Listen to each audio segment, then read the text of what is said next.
kër yi kër yi ñuy ooyee logements sociaux ñun ñoo ko war a def balaa may ñëw ci liggéey bi nag dama bëggoon ñu delloo njukkal président Macky Sall parce que su ko neexoon mu ne li ma fi fekk muy loi lépp luy logement social daf ko yemale ci état primaire. état primaire nag mooy nga dugal goudron yi rek rang-rang bu xonk bi rek def ndox nga bàyyi noonu waaye moom mu ne Sénégal dama bëgg mu nekk Sénégal bu émergent. ba nga xamante ne ki dëkk fii ak ki dëkk Koulikoro ak feneen ñoom ñëpp nañ yem niveau d'aménagement mun nañu na ngeen yëkkati niveau d'aménagement ba niveau primaire maanaam dugal ndox dugal courant def drainage eau pluviale def assainissement. loolu nag ku ko gis xam ne dafa laaj coût effort yu bëri la état bi def structuration financière bu innovante en relation avec FHS pour permettre sénégalais yi ñu am loolu. comme ni ngeen ko gisee nag liggéey bi tàmbali na fii sur le terrain depuis le 2 août waaye lu ko jiitu. def nañ fi état des lieux def étude yëpp sauf étude assainissement moo paregul mais adduction d'eau électricité yooyu yëpp pare na ba concessionnaire yi muy Senelec muy SONES ñoom ñëpp ñu valider ko. donc liggéey bi tàmbali na voirie bi ñu ngi ci 14% ci zone bi nga xamante ne moom la ñu owee zone prioritaire d'urgence ñu dañoo bëgg fii ak fin d'année ñi dëkk fii mën a ñëw dëkk moo tax ñu bëgg a jiital ci liggéey bi phase bi nga xamante ne 10 hectares la loolu nag war nañ ko pare fin novembre. waaye bu loolu weesoo dañuy continuer liggéey bi sur les 30 hectares ñu war a mën a permettre sénégalais yi mën a dëkk ci 2000 logements loolu nag àpp nañ ko fii ak 9 mois parce que leneen li nga xamante ne moo am solo mooy wàllu assainissement bi dañuy def ay études pour mën a def station d'épuration loolu nag liggéey bu profond la parce que du ñun kese dañ ciy liggéey ak waa ministère de l'environnement ñu valider études yi emprise bi. préfet jàppale ñu fay impense yi def travaux yi loolu moo tax ñu ne la corps d'état yëpp dina yemb fi dans les 9 mois mais beneen bi mooy jël tuuti temps waaye ak loo ci mënti dégg fii ak 9 mois fii dina habitable ba ku am sa kër nga mën a ñëw dëkk. leneen li aussi mooy voie d'accès bi mooy boo jógee fii nga mën a dox ci tali ba génn loolu nag ñu ngi ciy liggéey rencontré nañ déjà le préfet emprise bi dégagé nañ ko dinañ fi am 2 voies. pour nit ñi di mën a dem di ñëw loolu moo nekkoon information yi ma bëggoon partager leneen liñ ci yokk rek mooy projet bi président daf ci bëgg xale yi dëkk ci gox bi ñu ci gis seen bopp ci wàllu xëy loolu nag ñu ngi ci liggéey bu baax gis ngeen ko moo tax tout ce qui est tertiaire maanaam diggante kër yi ñu def ko pavage pour permettre xale yi ñu liggéey loolu nag ñu am nañ ci satisfaction parce que entreprise bi mu ngi xamal ne chaque semaine dina utiliser presque 50 ndaw pour pavage bi rek sans compter les autres emplois. ti day yokk parce que actuellement nii projet bi day nekk en phase d'extension. projet bi ñëwunu ci àll bi rek commencé liggéey mais projet bi su paree su lépp paree war na yaatu ci à peu près 200 hectares donc il est vrai que fii mooy première phase mais il fallait que ñu réfléchir ci assiette bi yëpp ba nga xamante ni ñi fiy dëkk si ëllëg du ñu dund affaire inondation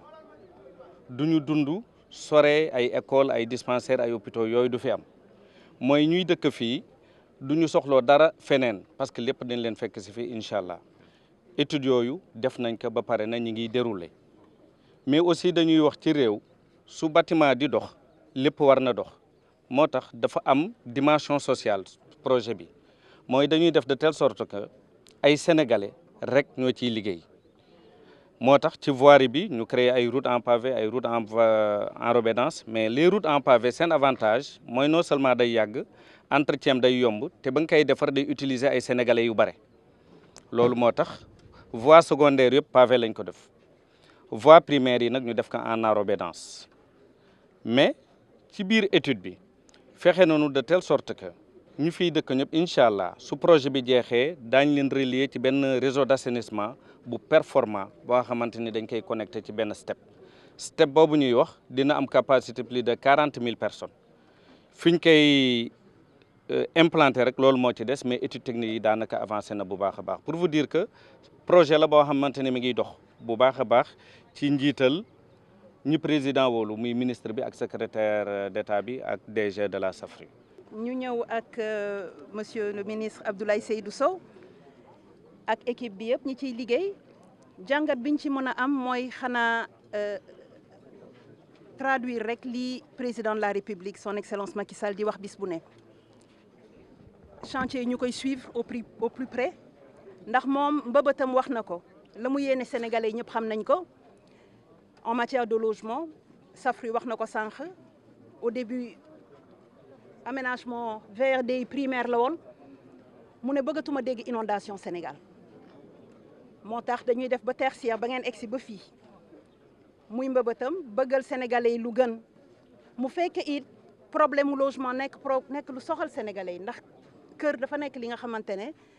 sutura la borom kër bu ne ñaan nga yàlla am foo dugal sa njaboot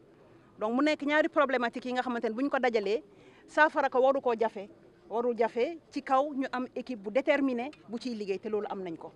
boo leen déggee propos wu DG Safru wax na ko par rapport ak aménagement yi ñuy def DG wu AGETIP confirmé ko Amadou Thiam DG wu construction tamit confirmé na ko ci kaw ci site yi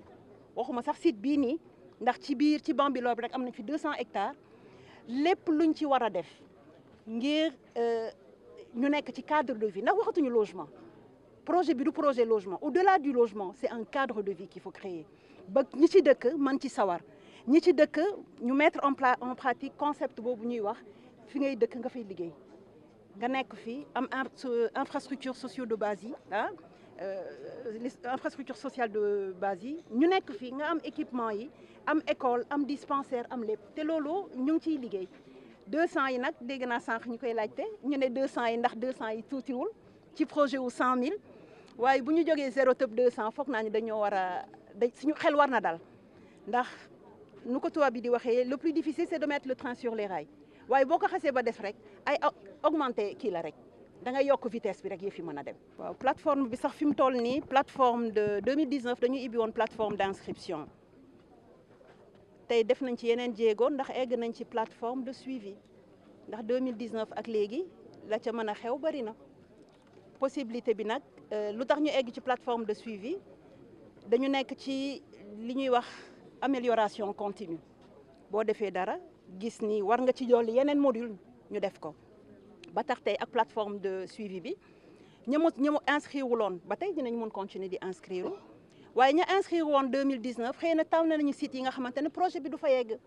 tey gën nañu am information ci fan ak fan yan site la ñuy ibbi ñu jox possibilité ñooñu inscrire woon ñu mën a changer seen inscription am na ci tamit ñi nga xamante ne dañu inscrire woon waaye dafa yàgg ñu fàtte seen numéro inscription loolu yëpp nekk jaaxle ci ñoom ñu ñu